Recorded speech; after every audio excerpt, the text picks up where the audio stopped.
Hello friends, welcome back to the funny video guys and my YouTube channel guys. Today friends we are going to talk about guys how can we turn off guys eye comfort in our oppo phone device. Friends, you want to off guys your phone eye comfort settings. So how can you off it? Today friends I will show you. I will tell you in this video. So before starting video friends, first of all go and subscribe the channel, click the bell icon and like the video. So friends, now let's see how can we off it. First of all guys, open your phone setting guys. After on phone setting, I scroll it. Friends, click on guys phone display and brightness.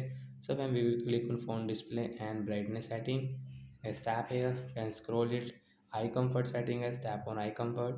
Hence you can see your eye comfort setting is you can use, but guys we will not use. Guys we will off from this right side icon. Always on. Tap here to always off. So friends, you can see guys screen color temperature guys we cannot use it. Hence you can see no screen is normal.